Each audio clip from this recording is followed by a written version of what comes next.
Hi hello friends வணக்கம். Welcome to our channel. நம்ம இந்த வீடியோவில் எதை பற்றி பார்க்க போகிறோம்னா BE automatic and robotic and ஆட்டோமேஷன்ஸை பற்றி தாங்க பார்க்க போகிறோம். அதுக்கு முன்னாடி நம்ம சேனலை சப்ஸ்கிரைப் பண்ணாமல் இருந்தீங்கன்னா சப்ஸ்கிரைப் பண்ணிவிட்டு பக்கத்துலேயே இருக்க பெல் ஐக்கானே கிளிக் பண்ணிக்கோங்க. அப்போ தான் நாங்கள் போடுற வீடியோ ஒவ்வொன்றும் உங்களுக்கு நோட்டிஃபிகேஷனாக வந்து கிடைக்கும். அதுக்கு முன்னாடி இந்த வீடியோவை ஃபுல்லாக ஸ்கிப் பண்ணாமல் பாருங்கள். அப்போ தான் இந்த கோர்ஸை பற்றி ஃபுல் டீட்டெயில்ஸ் உங்களால் தெரிஞ்சுக்க முடியுங்க. இப்போது இந்த வீடியோவில் நம்ம எதை பற்றி பார்க்க போகிறோம்னா ரோபோட்டிக்ஸ் அப்படின்னாவே நம்மளோட ஹியூமன் பீயிங்கோட ஒர்க் பவரை லெஸ் பண்ணுறதுக்காக யூஸ் பண்ண ஆரம்பிச்சது தாங்க இந்த ரோபோட்டிக்ஸுங்கிறது. அது மட்டும் இல்லாமல் நிறைய அப்ளிகேஷன் சைட்ஸும் யூஸ் பண்ணிகிட்ருக்காங்கங்க. அது மட்டும் இல்லாமல் நிறைய மேனுஃபேக்சரிங் சைட்ஸும் இதை யூஸ் பண்ண ஆரம்பிச்சிட்ருக்காங்க. ஃபார் எக்ஸாம்பிள், இப்போ ஒரு ஃபேக்ட்ரியே எடுத்துக்குவோம். அந்த ஃபேக்ட்ரியில் நிறைய ஒர்க்கர்ஸை வச்சு நம்ம வேலை வாங்க வேண்டியது இருக்குங்க. அந்த ஒர்க்கர்ஸ்க்கு பதிலாக இப்படி ரோபோட்டிக்ஸை யூஸ் பண்ண ஆரம்பிச்சிட்டோன்னா அதுக்கான ப்ராசஸிங் மட்டும்தான் போயிட்டுருக்கும். ஒர்க்கர்ஸ்க்கான செலவு லெஸ் ஆகிட்ருக்குங்க. அதுக்காக உருவாக்கப்பட்டது தான் இந்த ரோபோட்டிக்ஸ், அதாவது ரோபோட்டிக்ஸ் அண்ட் ஆட்டோமேஷன்ஸுங்கிற ஒரு கோர்ஸுங்க. இதில் நமக்கு மேஜர் பேப்பர்ஸாக நிறைய பேப்பர்ஸ் கொடுத்துருக்காங்க. அதில் எக்ஸாம்பிளாக ஒரு 4-5 பேப்பர் மட்டும் பார்ப்போங்க. டிசைன்ஸ் ஆஃப் ரோபோட்டிக்ஸ், அதாவது ஒரு ரோபோட்டிக்கை இன்னர் டிசைன் அண்ட் அவுட்டர் டிசைன்ஸ்லாம் எப்படி க்ரியேட் பண்ணுறது அப்படிங்கிற பற்றி பார்ப்போம். அது மட்டும் இல்லாமல் கிரியேட்ஸ் ஆஃப் ரோபோட்ஸ், அதாவது ஒரு ரோபோட்டை எப்படி க்ரியேட் பண்ணுவோம், அதோட பேர் பார்ட்ஸ் எல்லாம் எங்கெங்கே வரும் அப்படிங்கிற டீட்டெயில்ஸ் பற்றி படிப்போம். அது மட்டும் இல்லை users of computer science processing in robotic actions, அதாவது சிஸ்டமில் நம்ம அதோட ஆக்ஷன்ஸ் எல்லாமே நாம் என்ன சொல்கிறோமோ அதை தான் அந்த ரோபோட்டிக் செய்யும். அது எல்லாமே நம்ம எது மூலிமா சொல்லுவோம்னா அந்த சிஸ்டம் ஓரியன்ட் மூலிமா மட்டும்தாங்க அதுக்கு நம்மளால் புரிய வைக்க முடியும். அது மட்டும் இல்லாமல் இதை மேனுஃபேக்சரிங் சைட்ஸுமே நிறைய யூஸ் பண்ணிக்கிட்டு தான் இருக்கோங்க. இதோட எலிஜிபிலிட்டி க்ரைட்டீரியாஸ் என்ன, ஜாப்ஸ் என்ன, இதுக்கான சேலரி எவ்வளோ வரும், ஃபீஸ் ஸ்ட்ரக்சர் என்ன வருங்கிறத பற்றி நம்ம இந்த வீடியோவில் ஃபுல்லாக பார்ப்போங்க. எலிஜிபிலிட்டி க்ரைட்டீரியான்னு பார்க்கும்போது 12th நீங்கள் கம்பல்சரி பாஸ் பண்ணியிருக்கணும். அது மட்டும் இல்லாமல் நீங்கள் 12th பர்சன்டேஜஸ்ன்னு பார்த்தீங்கன்னா 50% மார்க்ஸு கண்டிப்பாக ஸ்கோர் பண்ணியிருந்தால் மட்டும்தாங்க இந்த கோர்ஸ் எடுத்து நீங்கள் படிக்க முடியும். அது மட்டும் இல்லாமல் நீங்கள் பிசிஎம் கோர்ஸ் எடுத்துருக்கணுங்க.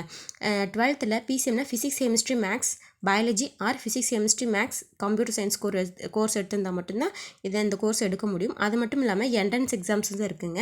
இது மட்டும் இல்லாமல் நிறைய காலேஜஸ் எல்லாமே இதில் இருக்குங்க. டாப் 10 காலேஜஸ்ன்னு பார்த்தீங்கன்னா Veltech, Multitech engineering college autonomous Chennai, Rajalakshmi engineering college autonomous and Chennai, Sri Muthukumaran institution of technology autonomous and Chennai, Easwari college of engineering autonomous and Chennai, PSG college of technology aided காலேஜுங்க. இது one of the aided college தான்.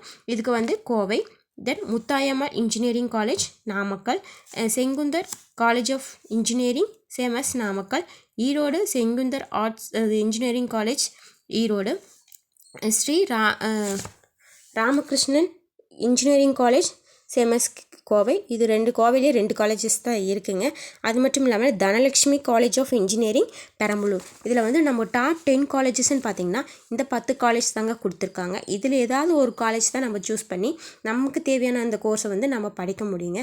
இதோட பேசிக் ஃபீஸ் ஸ்ட்ரக்சர்னு பார்த்தீங்கன்னா 1 lakhலேருந்து தாங்க ஸ்டார்ட் ஆகுது. 1 lakh to 1.5 lakh and above தாங்க இதோட fees structures. இதோட ஜாப் ஆப்பர்ச்சுனிட்டிஸ்ன்னு பார்த்தீங்கன்னா நிறையவே இருக்குங்க. ஜாப் ஆப்பர்ச்சுனிட்டிஸ் பார்த்தீங்கன்னா ஏரோஸ்பேஸுங்கிறது நம்ம ஏர்போர்ட்ஸில் நிறைய இந்த ரோபோட்டிக்ஸ் எல்லாமே ஒர்க் பண்ணுறதுக்கு யூஸ் பண்ணிகிட்ருக்காங்க. அப்புறம் டிஃபென்ஸ் ஆஃப் கன்ஸ்ட்ரக்டர்ஸ் மிலிட்ரி சைடுமே இதை யூஸ் பண்ணிகிட்ருக்காங்க. தென் என்டர்டைன்மெண்ட்ஸ், குழந்தைங்களுக்கான கேம்ஸ் விளையாடுறதுக்கு டாய்ஸ் எல்லாம் யூஸ் பண்ணுறாங்க பார்த்தீங்களா, அதுவுமே இந்த ரோபோட்டிக்ஸாக தான் யூஸ் பண்ணிகிட்ருக்காங்க. அது மட்டும் இல்லாமல் மேனுஃபேக்சரிங் சைட்ஸுமே இதை யூஸ் பண்ணிகிட்ருக்காங்க. அது மட்டும் இல்லாமல் மீடியா ரிசர்ச்சஸ் சைடுமே இதை யூஸ் பண்ணிகிட்ருக்காங்க. ஆல் ஓவர் இந்தியாவில் மட்டும் இந்த ரோபோட்டிக்ஸ் இது உருவாக்கப்படவில்லைங்க. இது ஃபஸ்ட்டு எங்கே வந்துச்சுன்னா ஜப்பானீஸ் தாங்க ஃபஸ்ட்டு கண்டுபிடிச்சி அவங்க யூஸ் பண்ண ஆரம்பித்ததுக்கப்புறம் தான் அங்கே தான் நிறைய இதுக்கான ஸ்பெசிலிட்டிஸ் எல்லாமே நிறைய இருக்குங்க. இப்போ 1 by 1 நம்ம ஏரியா சைடுமே வந்துக்கிட்டு தான் இருக்குது. ஆல் ஓவர் இந்தியா பக்கமும் இப்போ யூஸ் பண்ணிட்டு தான் இருக்கும்.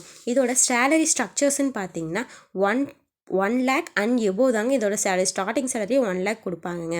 இதை பற்றி இன்னும் நீங்கள் நிறைய டீட்டெயில்ஸ் தெரிஞ்சுக்கணும்னு நீங்கள் ஆசைப்பட்டீங்கன்னா கீழே ஸ்க்ரோல் ஆகிட்டுருக்க கைடன்ஸ் வித் ஸ்காலர்ஷிப் நம்பருக்கு நீங்கள் கால் பண்ணி தெரிஞ்சுக்கோங்க. அதுக்கு முன்னாடி நம்ம சேனலை லைக் பண்ணுங்கள், சப்ஸ்கிரைப் பண்ணுங்கள், பக்கத்திலே இருக்க பெல் ஐக்கானையும் கிளிக் பண்ணுங்கள். தேங்க்யூ ஃபார் வாட்சிங்.